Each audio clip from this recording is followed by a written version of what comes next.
Doctor इमाम उमैर अहमद इलियासी जी, जो कि चीफ इमाम है, इस वक्त हमारे साथ मौजूद हैं। सर, मौजूदा हालात जो फिलहाल कर्नाटक में बने हुए हैं, उसको लेकर एक अहम सवाल आ गया है कि पढ़ाई या धार्मिक प्रायोरिटीज जिसको हम कहते हैं, आपका क्या मत है इस पूरे मामले पर?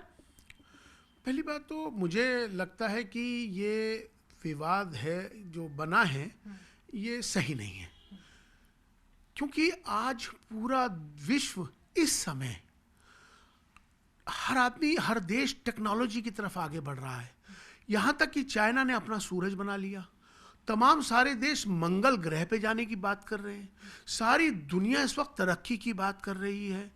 हम आज भी इसी उलझन में हैं कि कौन क्या पहनेगा, कौन क्या खाएगा, कौन कैसे रहेगा। मुझे लगता है कि आज पूरे विश्व के अंदर जो भारत है, जो विश्व गुरु बनना है, उसको बना हुआ है और आगे बनेगा। हमें उसकी ज़्यादा फिक्र होनी चाहिए कि हम भारत में, आज का जो भारत है वो नवीन भारत, उत्तम भारत, आज के इस बदलते भारत में मोदी जी का भारत है आज का।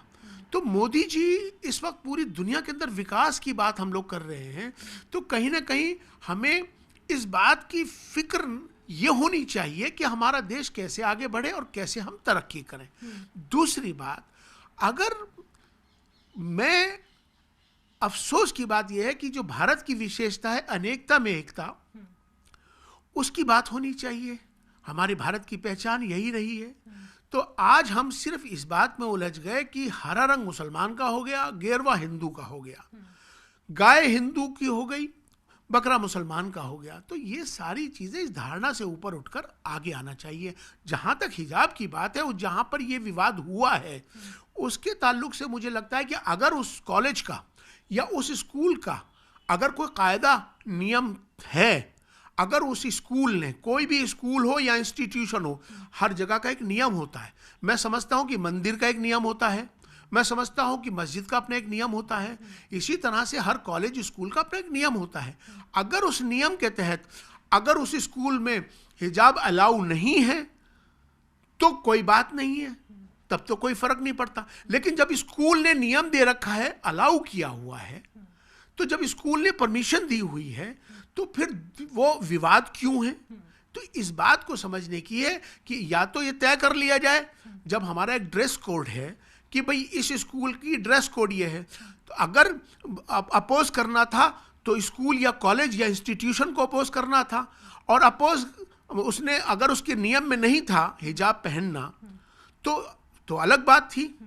जब उसने अलाउ किया हुआ है तो फिर इस पे विवाद करना, तो मुझे लगता है कि ये ठीक नहीं है।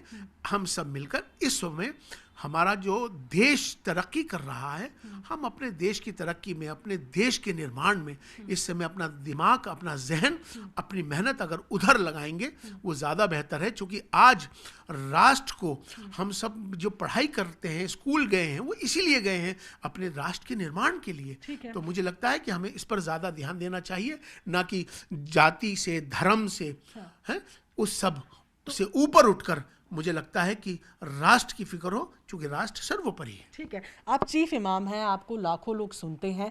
जो आपकी बातों से अभी फिलहाल मुझे समझ आ रहा है, क्या ये कहना सही होगा कि आप ये कह रहे हैं कि अगर स्कूल के या कॉलेज के नियम में एक ड्रेस कोड है तो उसको फॉलो किया जाना चाहिए, अगर ड्रेस कोड नहीं है तो लोगों को कुछ भी पहनने की स्वतंत्रता होनी चाहिए? बिल्कुल, मेरा मानना यही है कि चाहे मंदिर हो, मस्जिद हो या कोई भी इंस्टीट्यूशन हो, अपना उसका एक नियम होता है। अगर उस इंस्टीट्यूशन में, जो कर्नाटक के अंदर जो हुआ है, अगर उसके इंस्टीट्यूशन ने उसकी इजाजत दे रखी थी, हिजाब में आ सकता है बच्चा, तो फिर तो किसी को विवाद करने की जरूरत ही नहीं है। और अगर उसके नियम में ये नहीं है कि, और उसके नियम में ये लिखा हुआ है कि इंस्टीट्यूशन में आपको आज़ादी है, आप आइए, पहनिए और रहिए, तो फिर तो मुझे लगता है कि फिर तो बात को समझने की है। जब फिर ये तो पूरा मामला अभी, क्योंकि कोर्ट में भी, हाई कोर्ट में भी ये मामला चल रहा है, ऐसे में असम के जो एमपी हैं उलेमा हिंद के बदरुद्दीन अजमल जी, उन्होंने उनमें से एक लड़की को 5 लाख रुपए देने की बात की है। आपको नहीं लगता कि जहां पर बड़े जो, जैसे ये नेता भी हैं, एक रिलीजियस लीडर भी हैं, जहां काम हार्मनी और पीस मेंटेन करने का होना चाहिए, ऐसे में 5 लाख रुपए देके कहीं मामले को बढ़ावा तो नहीं दिया जा रहा है? यकीनन इस कट्टरता के खिलाफ हूं मैं। ये जो भी किसी भी धर्म में या किसी भी कहीं पर भी अगर ये कट्टरता आती है और उसको कट्टरता को बढ़ावा दिया जाता है तो कट्टरता अच्छी चीज़ नहीं होती किसी के लिए भी। तो मैं समझता हूँ कि इस पर राजनीति नहीं होनी चाहिए। ये एक मामला राष्ट्र का मामला अगर है, अगर ये किसी की धर्म का मामला है तो हमें उससे ऊपर उठकर राष्ट्र की बात करनी चाहिए, क्योंकि हमारे सामने राष्ट्र सर्वोपरि है। तो मुझे लगता है कि अगर कहीं भी अगर इस तरह की कोई बात आती है तो उसको पहली बात तो उसको तूल नहीं देना चाहिए, और अगर तूल दे रहे तो उससे विवाद खड़ा हो, देश को नुकसान पहुंचे, देश की छवि खराब हो, तो मैं समझता हूं कि ऐसे कट्टरता को रोकना चाहिए। इस समय देश हमारे लिए सबसे अहम है।